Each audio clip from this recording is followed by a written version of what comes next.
नमस्कार, मैं हूं आशीष अग्रवाल और आप देख रहे हैं एएनबी न्यूज का खास कार्यक्रम मुद्दा। कांग्रेस में कलह थमने का नाम नहीं ले रही। गुलाम नबी आजाद के कांग्रेस छोड़ने के बाद से सियासी कोहराम मचा हुआ है। बता दें कि मनीष तिवारी ने आज सीधे तौर पर मोर्चा खोलते हुए कहा कि मैं कांग्रेस में किराएदार नहीं हिस्सेदार हूं। वहीं पूर्व कांग्रेसी नेता कैप्टन अमरिंदर सिंह ने भी बड़ा हमला बोलते हुए कहा कि जब कांग्रेस में गुलाम नबी आज़ाद जैसे नेता को पार्टी में नहीं रखा गया, जिन्होंने पूरी जिंदगी पार्टी के साथ बिताई, इससे स्पष्ट है कि आपके कामकाज और करने का तरीका और सीनियर और अनुभवी नेताओं के साथ पेश आने का तरीका बहुत गलत है। पार्टी ने आज़ाद को बहुत कुछ दिया, लेकिन उन्होंने भी पार्टी के लिए बहुत कुछ किया। यह एक परस्पर प्रक्रिया है। कैप्टन ने आज़ाद के कांग्रेस छोड़ने के फैसले को दिलेरी भरा करार दिया।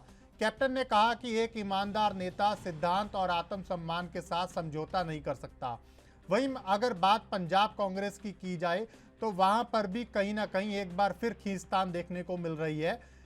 पंजाब कांग्रेस में फिर कहीं ना कहीं खींचतान जो देखने को मिल रही है। इस बार मुद्दा भारत भूषण आशु, जो पूर्व मंत्री थे पंजाब कांग्रेस में, उनसे जुड़ा है।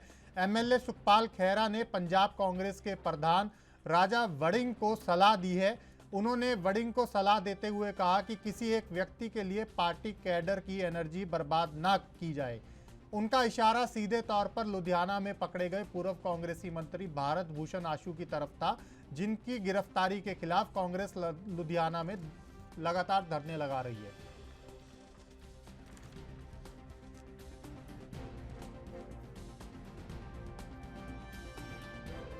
समन्वय भारत और कांग्रेस के बीच में 1885 से चल रहा था, उसमें कहीं ना कहीं दरार पड़ी है, तो इसके ऊपर एक आत्मचिंतन करने की जरूरत थी। और मुझे ये लगता है कोई खैरात थोड़ी बट रही थी। कांग्रेस की बगिया को बहुत लोगों ने, बहुत परिवारों ने, इस देश की फुलवारी को हमारे परिवार ने भी अपने खून से संजोया है। तो इसलिए अगर किसी को कुछ मिला है तो कोई खैरात में थोड़ी मिला है। उसके लिए एक संघर्ष है, एक बलिदान है, एक पार्टी में लगाया हुआ पूरा जीवन है। और ये बहुत ही विचित्र बात है कि जो लोग वार्ड का चुनाव लड़ने की क्षमता नहीं रखते, जीत की बात तो छोड़ दीजिए, वो कांग्रेस का इतिहास बताते हैं। जो कल तक का मंत्रियों के चपरासी हुआ करते थे, वो कांग्रेस के बारे में ज्ञान देते हैं। तो एक आम कार्यकर्ता को, जिन्होंने पूरी जिंदगी अपनी कांग्रेस पार्टी में लगा दी है, उनके मन को ठेस पहुंचती है। और इसलिए आज भी जो चुनौती है इस देश के सामने, वो चुनौती गंभीर है। और एक दोबारा से कोशिश करनी चाहिए कि एक समन्वय बनाकर, एक संतुलन बनाकर, सभी लोगों को साथ लेकर चलने की कोशिश करनी चाहिए। नहीं, देखिए कितना दुखद है और कितना दुर्भाग्यपूर्ण है। गुलाम नबी आज़ाद जी जम्मू कश्मीर के नागरिक हैं। काफ़ी लंबे समय तक उन्होंने एक युवा के रूप में जम्मू कश्मीर के कांग्रेस के कार्यकर्ता के रूप में काम किया। और आज जब वो घुटन के वजह से कांग्रेस को छोड़ रहे हैं, तो कांग्रेस के वरिष्ठ नेता इस प्रकार का बयान दे रहे हैं। अजय माकन गुलाम नबी आज़ाद से कितने जूनियर हैं, जयराम रमेश गुलाम नबी आज़ाद से कितने जूनियर हैं।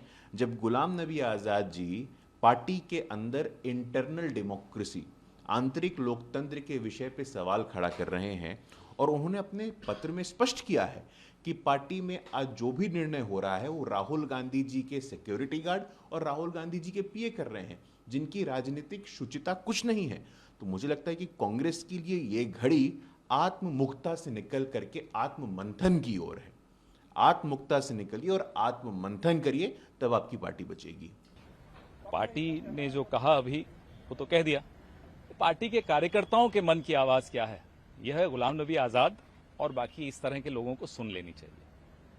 जो आदमी 5 पेज की चिट्ठी में 1.5 पेज तो अपने पुराने पदों के बारे में लिखता रहा, कि पार्टी ने मुझे ये पद दिए, दूसरे पेज पर जाकर कहते हैं कि मैंने सेल्फलेस सर्विस की। अरे वाह, ऐसी सेल्फलेस सर्विस तो सबको करनी चाहिए। फिर एक के बाद एक आप पद गिनाए चले जा रहे हो और फिर कहते हो मुझे कुछ मिला नहीं इस पार्टी में। ये क्या बात है कि जब राज्यसभा खत्म हुई और आप तड़पने लग गए, बिना पद के आप एक सेकंड नहीं रह सकते। चुनौती का समय है, सब मिलकर लड़ रहे हैं। राहुल गांधी के नेतृत्व में पार्टी को मजबूती दी जा रही है, कोशिश कर रहे हैं कि वापस से पार्टी उसी ढंग से मजबूत रहे। और इस पार्टी को कमजोर करने में, माफ कीजिएगा, योगदान किन लोगों का रहा है? यही तो लोग हैं जिनका योगदान रहा है पार्टी को कमजोर करने में। आज पलट कर कह रहे हैं पार्टी कमजोर हो गई। अरे आपकी वजह से कमजोर हुई, हर कार्यकर्ता जानता है। आप सीडब्ल्यूसी में रहे, इतने साल रहे, हाथ उठाकर सीडब्ल्यूसी के मेंबर बन जाते थे, तो तब आपको नहीं समझ में आता था कि ये गलत है या सही है। आज वो सारी बातें गलत लग रही हैं आपको। तो पार्टी का कार्यकर्ता इस धोखे को अच्छी तरह। गुलाम नबी आज़ाद जी कांग्रेस के नेता थे और जिन कारणों से उन्होंने कांग्रेस को छोड़ा है वो उन्होंने आज पत्र में लिखा है। और कांग्रेस के लोगों को विचार करना चाहिए कि कांग्रेस एक अदद राष्ट्रीय अध्यक्ष नहीं दे पाई वर्षों से। जो पार्टी राष्ट्रीय अध्यक्ष नहीं बना सकती वो आरोप मोदी जी पर लगाती है, उन्हें अपने आप पर विचार करना चाहिए। गुलाम नबी आज़ाद के इस्तीफे के बाद अब जम्मू कश्मीर में भी 5 नेताओं ने इस्तीफा दिया है। देखिए, गुलाम नबी आज़ाद जी जम्मू कश्मीर के बड़े नेता हैं और लंबे समय तो कांग्रेस के अंदर उन्होंने राजनीति किया है। और मूल्य आधारित राजनीति करने के नाते हमें लगता है कि जम्मू के अंदर उन्होंने जो पार्टी बनाने की बात कही है जम्मू कश्मीर के अंदर, निश्चित रूप से कांग्रेस मुक्त हो जाएगा जम्मू कश्मीर। तो चर्चा की शुरुआत करेंगे। दो खास मेहमान हमारे साथ जुड़ रहे हैं, कांग्रेस से भरत सिंह जी और साथ ही साथ वरिष्ठ पत्रकार प्रेम कुमार सिंह जी हमारे साथ रहेंगे। भरत सिंह जी, सीधा आप ही के पास आना चाहूंगा। मनीष तिवारी कह रहे हैं चिंता करने की जरूरत है पूरी पार्टी को, क्या कहेंगे? जी रमेश भाई, मनीष तिवारी जी कह रहे हैं पार्टी को चिंता करने की जरूरत है। चिंता करने की जरूरत मनीष तिवारी जी को है। देखिए, सत्ता के जो लोभी और भोगी होते हैं वो इसी तरह से करते हैं। जब तक सत्ता थी, जब तक उनके पास पद था, तो गुलाम नबी आजाद जी एक शब्द भी नहीं बोले और कभी ये नहीं कहा कि मैं पार्टी छोड़ के जाऊंगा। अगर उनको पार्टी छोड़ के जाना ही था तो जब वो सीएम बने थे तब छोड़ के चले जाते, जब वो मंत्री बने केंद्र में तब छोड़ के चले जाते हैं, जब वो यूथ कांग्रेस के अध्यक्ष बने तब छोड़ के चले जाते हैं। तब तो उनको सत्ता का एक लोभ था और सत्ता के जो लोभी होते हैं वो इसी तरह से करते हैं। ये मानते हैं हम कि हम भी जानते हैं, कांग्रेस पार्टी भी जानती है कि आजाद जी जो है 42 साल तक कांग्रेस पार्टी को जो है अपनी समय दिया, लेकिन उस समय के साथ कांग्रेस पार्टी ने उनको क्या दिया, उनके पत्र में ये साफ साफ दर्शाता है। 2 पेज में जो ये सिर्फ लिखता है कि कांग्रेस पार्टी ने मुझे क्या दिया है, और 2 के बाद तीसरे पेज से जब चालू करते हैं राहुल जी की बुराई, तो ये उनको ये समझना चाहिए कि राहुल जी की बुराई करने से पहले जब आपका समय ये था, जब राहुल जी ने नवचिंतन शिविर उदयपुर में हुआ था, ये कहा था कि आप हमारे वरिष्ठ हैं और मार्गदर्शक है और आप लोगों को इस समय जरूरत है कांग्रेस पार्टी को मजबूत करने की, सड़क पे उतर के हमारे कंधे से कंधा मिला के चल के काम करने की। तो इस समय जब कंधे से कंधा मिला के चल के काम करने की हुई तो वो जो है वो छोड़ के पार्टी निकल ली है। तो इसको हमारे शब्दों में जो कहा जाएगा वो भगौड़ा कहा जाएगा। ठीक है, गुलाम नबी आजाद साहब का अकेले सवाल नहीं है। हम बात आज ये कर रहे हैं कि कहीं ना कहीं चाहे राष्ट्रीय स्तर की बात हो या प्रदेश स्तर की बात हो, पंजाब में भी हालात कुछ ऐसे ही देखने को मिल रहे हैं। आपके विधायक हैं खैरा साहब, उन्होंने कहा है नसीहत देते हुए आपकी पार्टी के प्रधान को कि कहीं ना कहीं जिस तरीके से पंजाब में काम किया जा रहा है उसके ऊपर भी मंथन करने की जरूरत है। ठीक है, मैं कह रहा हूँ ना कि भाई देखिए क्या होता है कि अब ये बताइए ना, कांग्रेस पार्टी ने उनको क्या नहीं दिया। बचा 2 ही चीज बचा था हमारे पास देने के लिए, एक तो बचा था प्रधानमंत्री और एक बचा था राष्ट्रपति। हो सकता है कि देश के प्रधानमंत्री नरेंद्र मोदी जी जिस तरह से लोकसभा राज्यसभा में रो रो के और अपने प्यार को जो जाहिर किया था, शायद मुझे लगता है कि अपने पिताजी के लिए भी इस तरह से जाहिर नहीं किया होगा कभी रो रो के। भरत सिंह जी, मैं सिर्फ गुलाम नबी आजाद साहब की बात नहीं कर रहा हूं, मैं पूरी कांग्रेस की बात कर रहा हूं। मैंने आपसे दूसरा सवाल यही पूछा है कि अगर हम चाहे राष्ट्रीय स्तर की बात करें या हम कोई प्रदेश की बात कर लें, हरियाणा की बात कर लें, पंजाब की बात कर लें, आज पंजाब का भी ऐसे ही कुछ मामला सामने आया है। पंजाब में आपकी पार्टी के विधायक हैं सुखपाल खैरा, उन्होंने अपनी पार्टी के प्रधान वड़िंग साहब को नसीहत दी है कि उन्होंने कहा है कि जो पार्टी कैडर की एनर्जी है वो बर्बाद ना की जाए। नहीं, देखिए पंजाब वाला विषय मुझे पता नहीं है, मैं तो बाहर हूँ, मैं देखा नहीं पंजाब में क्या हुआ और क्या नहीं हुआ। मैं जो आजाद जी पे चर्चा का विषय था मैं उस पर बोल सकता हूँ। मैं ये समझता हूँ कि आजाद जी सचमुच एक बड़े नेता थे और बहुत मान सम्मान उनका कांग्रेस पार्टी में था, हम भी उनका मान सम्मान आज भी करते हैं। लेकिन जब कांग्रेस पार्टी को जरूरत थी आजाद जी को, तो इस समय वो पीछा छुड़ा के भागे। अब हो सकता है, यही हो सकता है कि देश के नहीं, चलिए वो प्रधानमंत्री ने चले ये गए, वादा लेकिन किया हो। मनीष तिवारी साहब भी यही कह रहे हैं कि हम किराएदार नहीं है, ये हिस्सेदार हैं। मैं फिर कह रहा हूँ कि मनीष तिवारी जी कह रहे हैं कि हम किराएदार नहीं है, हिस्सेदारी है। हिस्सेदारी करिए ना, आइए कांग्रेस पार्टी जब कमजोर हुई है तो सड़क पे उतर के डंडा खाने के लिए तैयार रहिए। आप हिस्सेदारी एसी में बैठ के करने वाली करेंगे, एसी में बैठ के आप हिस्सेदारी करेंगे, आप मंत्री बन के हिस्सेदारी करेंगे, आप अध्यक्ष बन के हिस्सेदारी करेंगे, और डंडा खाने में हिस्सेदारी कौन करेगा ये बताइए मुझे। ठीक है, मतलब डंडा खाने में हिस्सेदारी नहीं कर रहे हैं नेता, यही कहना चाह रहे हैं ना। ये सारे नेता एसी में बैठ के 3G की जो नेता है ये एसी में बैठ तो फिर के पार्टी कार्रवाई कर दे, पार्टी कार्रवाई क्यों नहीं करती? अगर ये सारे नेता आप लोगों को पता है कि ये एसी में बैठने वाले लोग हैं, तो क्यों नहीं समय रहते इनको लेकर कोई एक्शन लिया गया? बहुत जल्द ये दिखेगा। मैं तो ये समझता हूँ कि इस पे विपक्ष को मौका दे दिया आपने, विपक्ष सवाल उठा रहा है, कह रहे हैं अध्यक्ष नहीं बना पा रहे हैं आप लोग, क्या पार्टी चलेगी? नहीं, देखिए 2 साल कोरोना काल में, जो 2 साल कोरोना काल चला उसमें अध्यक्ष कहाँ से चुना जाएगा? अब बहुत जल्दी इसी महीने में अभी हमारा जो है, अरे अब तो कोरोना को भी गया 1 साल हो गया है भाई साहब। प्रोसीजर देखिए, एक प्रोसीजर हमारी पार्टी में एक संविधान है, हम लोग यहाँ पे एक संविधान के तौर पे जो है चुनते हैं अध्यक्ष को, न कि हम हिटलर शाही करते हैं। हम ये नहीं कहते कि इसको बिठा दिया तो इसको बिठा दिया। हमारे यहाँ पे प्रोसीजर है, उस प्रोसीजर के हिसाब चलिए ठीक है, लौटूंगा मैं आपके पास। अभी मुझे प्रेम कुमार जी के पास जाना है। प्रेम कुमार जी, जिस तरीके से कांग्रेस में ये पूरा सियासी घटनाक्रम चल रहा है, कैसे आप देखते हैं? क्या वाकई में इससे कांग्रेस को कोई नुकसान होने का अंदेशा है आपके अनुसार? देखिए आशीष जी, जो घटनाएं घट रही हैं वो कांग्रेस के लिए परेशानी का सबब है। ठीक और है। कांग्रेस नेतृत्व इन लोगों को जिसको बुरा कह रहा है, हाँ। उसके ऊपर वो एक्शन भी नहीं ले पा रहा है। अगर यही तो सवाल, एक्शन क्यों नहीं ले पा रहे हैं? अगर आपको पता है कि ठीक नहीं है, एसी में बैठते हैं, कमरों में बैठते हैं, मिलते नहीं हैं पदाधिकारियों से, कार्यकर्ताओं से, तो भैया आप क्यों नहीं उनको समय रहते आप उनके ऊपर कोई फैसला लेते? मुझसे पूछ रहे हैं प्रेम कुमार जी? जी, वही बात मैं उठा रहा हूँ, बात रख रहा हूँ कि समय रहते फैसले नहीं लिए जाते। और दूसरी चीज है, देखिए कांग्रेस को अलग अलग किस्म की चुनौतियों का सामना करना पड़ रहा है। एक तो अंदरूनी चुनौती है, दूसरा राजनीतिक चुनौती है, और तीसरा सामने में भारतीय जनता पार्टी जैसी मजबूत पार्टी है जो कि ऑपरेशन लोटस अब तक हम सरकार के लिए सुनते रहे हैं। हम तो ये कहेंगे कांग्रेस पार्टी में ऑपरेशन लोटस चल रहा है। ठीक है, ये बात तो कांग्रेस के नेता बड़ी बात उठा रहे हैं। जी, मैं कह रहा हूँ कि ऑपरेशन लोटस जो है कांग्रेस पार्टी के भीतर चल रहा है और वो कांग्रेस देख नहीं पा रही है इसको। कांग्रेस क्यों जवाब ले लेते हैं, बड़ा गंभीर सवाल है, जवाब ले लेते हैं इसके ऊपर भरत सिंह जी से।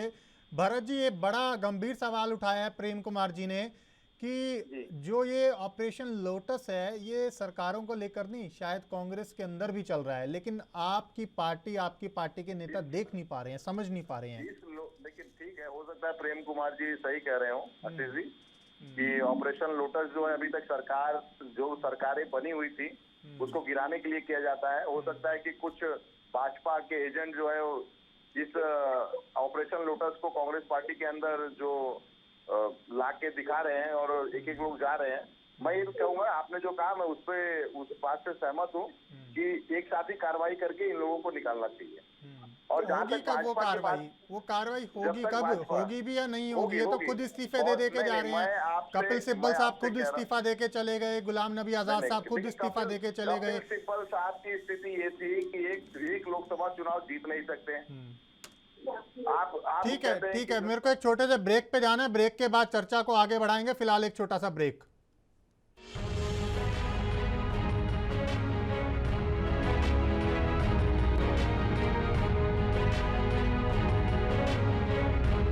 ब्रेक के बाद स्वागत है आपका। कांग्रेस में कलह जिस तरीके से मची हुई है उससे पार्टी को क्या कुछ नुकसान हो सकता है, इसी पर चर्चा कर रहे हैं। हमारे साथ दो खास मेहमान, प्रेम कुमार जी वरिष्ठ पत्रकार और साथ ही साथ भरत सिंह जी कांग्रेस के प्रवक्ता जुड़े हुए हैं।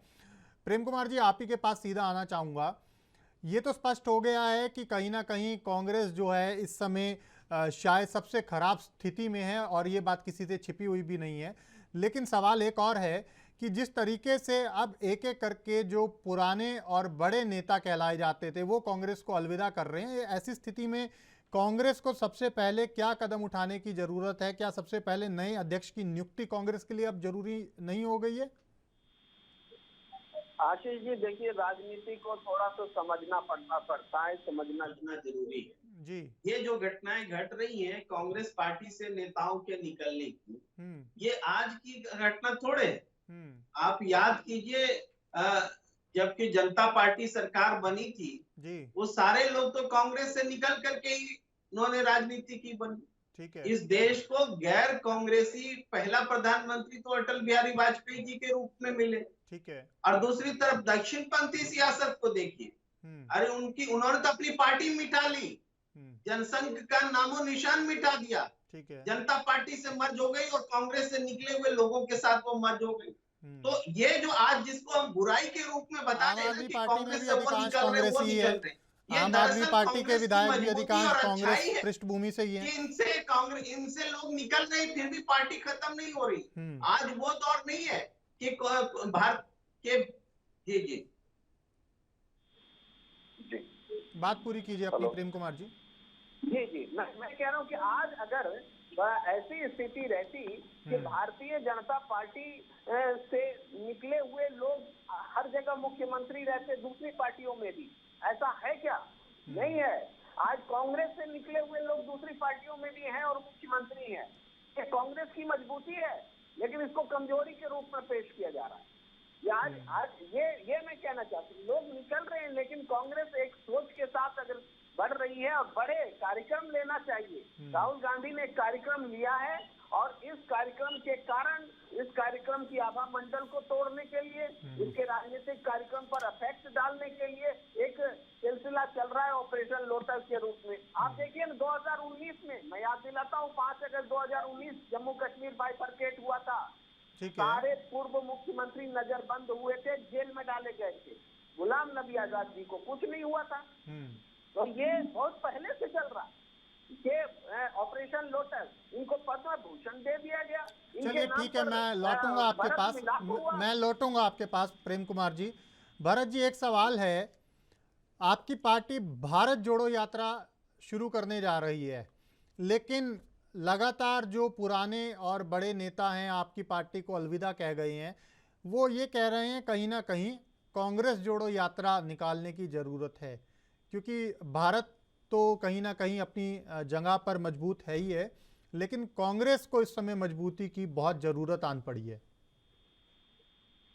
ठीक है आशीष जी, जिस तरह आप बता रहे हैं कि भारत जोड़ो से पहले कांग्रेस जोड़ो यात्रा शुरू करनी चाहिए, एक्चुअली आपकी पार्टी के नेता बता रहे हैं, मैं नहीं कह रहा। नहीं, मैं आशीष जी वही कह रहा हूँ कि जो भारत जोड़ो यात्रा राहुल जी 7 सितंबर से शुरुआत करने वाले हैं, उसी के मद्देनजर भाजपा पूरी घबराई हुई है। वो जानती है कि राहुल जी अगर पूरे देश में अगर भ्रमण करेंगे तो ये एक माहौल बनेगा और उस माहौल को किस तरह से तोड़ा जाए ये भाजपा अच्छी तरह से जान रही है, और इसी वजह से जो है इसका इस्तेमाल जो है वो आजाद जी को तोड़ के की है। आजाद जी हमारे पास थे तो जब तक थे तब तक आजाद थे, अब वो जहाँ जा रहे हैं वहाँ पे गुलामी करेंगे।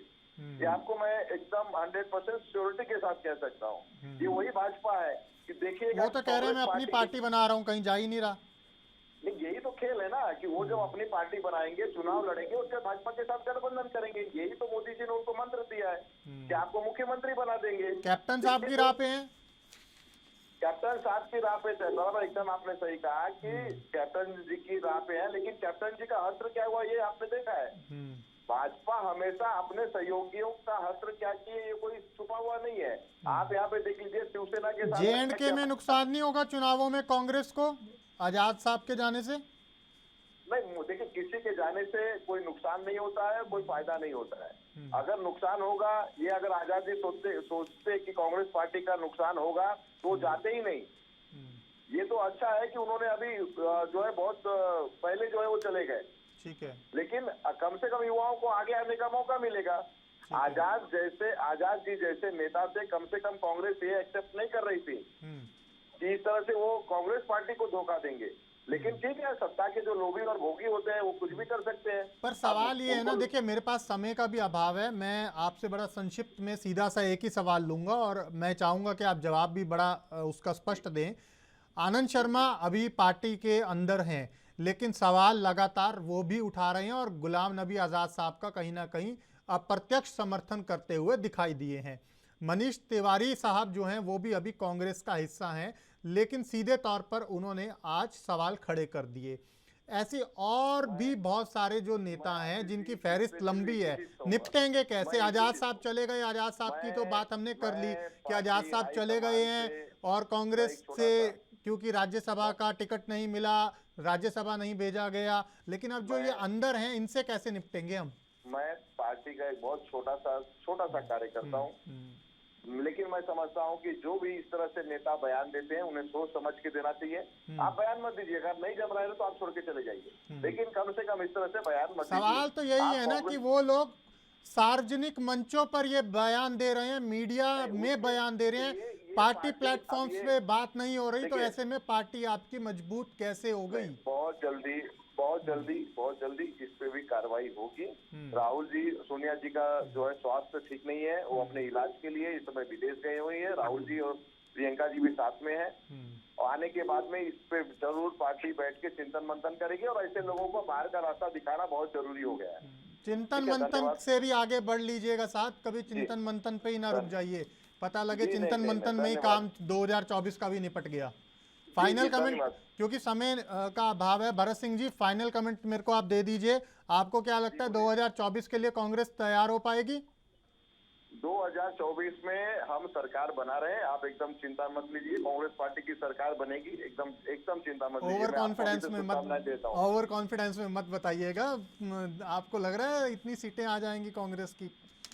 जी आ जाएगी। चलो प्रेम कुमार जी से भी मैं इसी पर राय ले लेता हूं। प्रेम कुमार जी आश्वस्त दिख रहे हैं, कांग्रेस के प्रवक्ता 2024 में कह रहे हैं सरकार बनाएंगे हम, लग रहा है सीटें आएंगी इतनी? ये तो है कि कुछ जवाब देना है तो उल्टा कैसे माने, तो हम मान लेते हैं कि जीतेंगे, लेकिन न उत्तर प्रदेश में कांग्रेस दिखती है खड़ी, न बिहार में दिखती है, गठबंधन में साथ में जब गठबंधन परफॉर्म करेगा, गठबंधन का स्वरूप तक सामने नहीं है, कांग्रेस गठबंधन का नेतृत्व करेगी कि अकेले लड़ेगी ये भी क्लियर नहीं है, तो अभी से कुछ भी नहीं कहा जा सकता। झारखंड में आज अपने विधायकों को सुरक्षित रखने के लिए सीएम हाउस से बसों में भर के लेके गए हैं। जी बिल्कुल। तो ये स्थिति है।